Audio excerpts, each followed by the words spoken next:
some adults with autism go on to need lifelong care, 24/7 care in some cases, like my son Lucas, who's now 26 years of age. Today, I am talking to a guest, Denise D, all about her son and the fact that he needs 24/7 care and some of the advice she would give to parents at the beginning of the journey.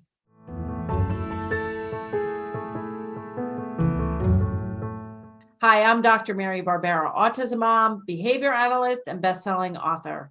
Each week, I provide you with some of my videos about turning autism or signs of autism around. So if you haven't subscribed to my YouTube channel, you can do that now. So today we're going to talk, share a short clip from podcast 204 with Denise D.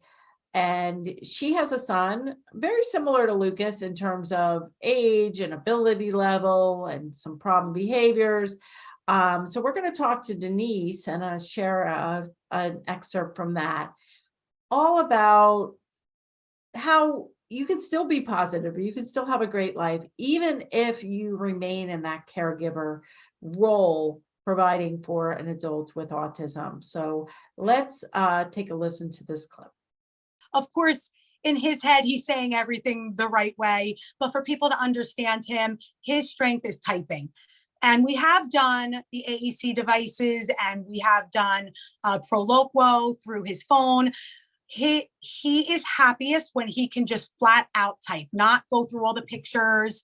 He knows how to do that, but he feels more successful when he is just typing out sentences. So he opts to do it that way. And he doesn't even want to hear the voice speaking for him. We have to kind of encourage that so that whoever's working with him, if he erases it too quickly, they get what he was saying. But he, really quickly learned how to spell. He doesn't write. His fine motor is really, really difficult for him. So typing is just his way, and he can type fast and he can get his point across. So, Did he learn to type with the right fingers? Yes. So that was during school he learned to type? He did.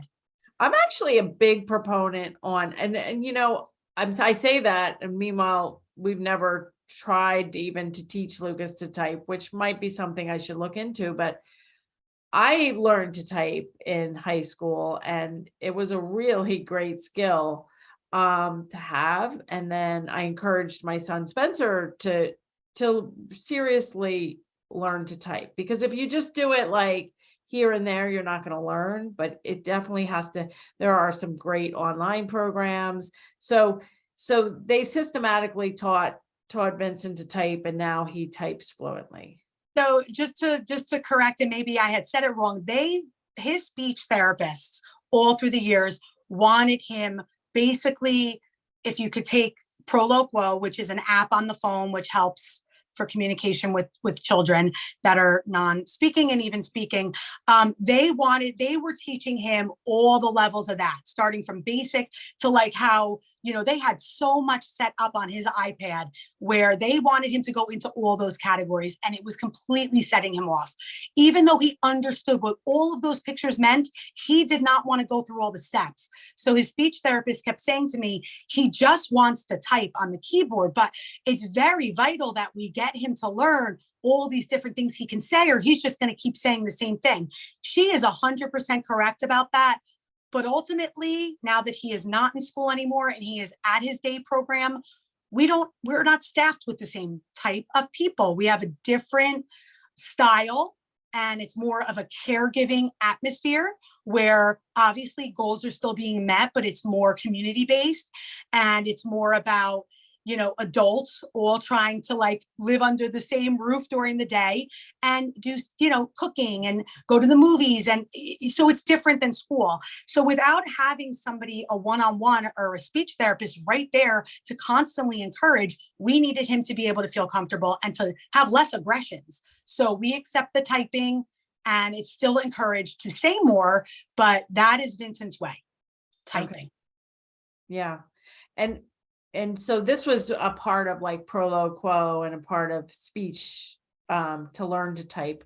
You don't have any learning to type programs you would recommend? I don't, because he's self-taught. He absolutely self-taught. but he insisted, and you'll find that, like, I always want to try to tell families, like, you will be so surprised what they know. Another little tidbit on the side is, we didn't know Vincent knew how to play the piano until we were at a friend's house who had a piano. We never had a piano in the house. We were at a friend's house, and he sat there and started playing music. And we felt, and I come from a family, my husband's very musical, and my older son is he played the drums, guitar. They have good ears for music.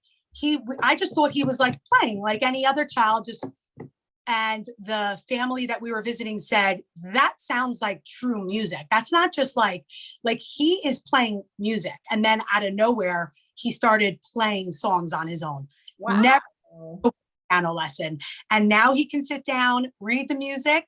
And even if he doesn't have the music in front of him, if he just hears a song, and it's usually a jingle from TV, or something classical, he will sit down and just sit there looking up and thinking, and then you hear the song come to life. Is it perfect? No, but he has this skill that he didn't even know he had.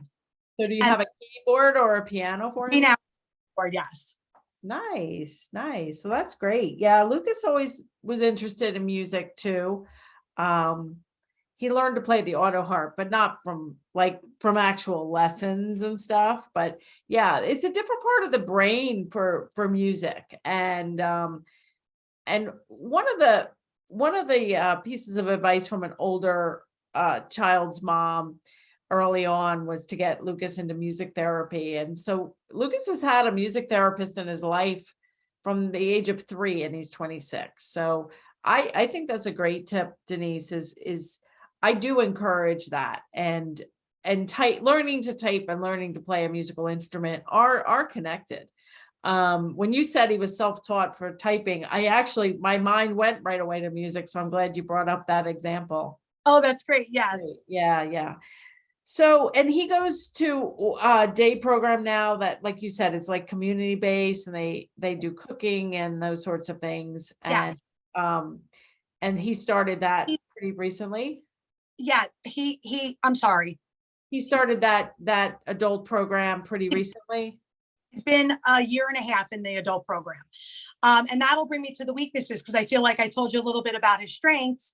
The weaknesses tend to come forward into a day program because he came from a place with so many people on top of him, so many people guiding him, directing him, correcting him, constantly helping him understand what that routine was going to be, where even though he is very supported in the day program, there is only so much they can offer, because again, less staff, more people, and they really do encourage independence. So anything Vincent he can go to the bathroom on his own, and he can wash his hands on his own. So no one's on top of him to make sure that all those steps are being done correctly. He kind of just goes to the bathroom and comes out. So hopefully he did everything he was supposed to do. So this is just like where his weaknesses can come out, because if he's not, Vincent likes to be told what to do. Not all kids do. For Vincent, he thrives on that because he loves the interaction of somebody being like, great job, you did awesome. It encourages him to keep doing it. It's what motivates him to keep going further. So if you kind of just let him be alone, yeah, he'll sit quiet in the corner for quite a while on an iPad. But it's when you then try to then pull him out and give him all these tasks, if the schedule and routine doesn't stay the same, you will see those weaknesses come, because he gets so disorganized, and that's where it can come to be aggressive. Just not knowing what to do next and not having that encouragement is a weakness for him. And also safety. Safety is a huge thing. No matter how many social stories and how many in-person activities we've done with him, we've taken the books with us, the binders, and done the stoplights and the crossing the street. Some things just don't click. I don't know if that's the proper way to say it, but for Vincent, they just don't. So, he learned hot and cold, and especially if it's labeled, but, he could easily go near a stove and burn himself. He might not know what to do if he was near a fire. He definitely would run out into traffic, and it wouldn't be to get hit by a car. He just might be excited and not thinking about the repercussions, because he doesn't have anybody to tell him what that would be. Yeah. So safety is a huge weakness, and he does need 24-hour care. He can be left alone in a room and he can be trusted, but I would never leave my house. We barely go outside without him. And we have cameras everywhere. Yeah. It is a different life when you really, can't run to the store quick. That level of care is, but you seem to, you seem used to it. You seem to still have a great life, and that's the other thing I think is good to hear from people like you, Denise, that are like living and thriving, and it's not this doom and gloom, and it's like, it is what it is. I hope you enjoyed that short excerpt from podcast 204. If you did, head on over, check the description for the details to listen to the whole podcast. And for more information about how you can join our online course and community, join us for a free workshop at marybarbera.com/workshop. And I'll see you right here next time.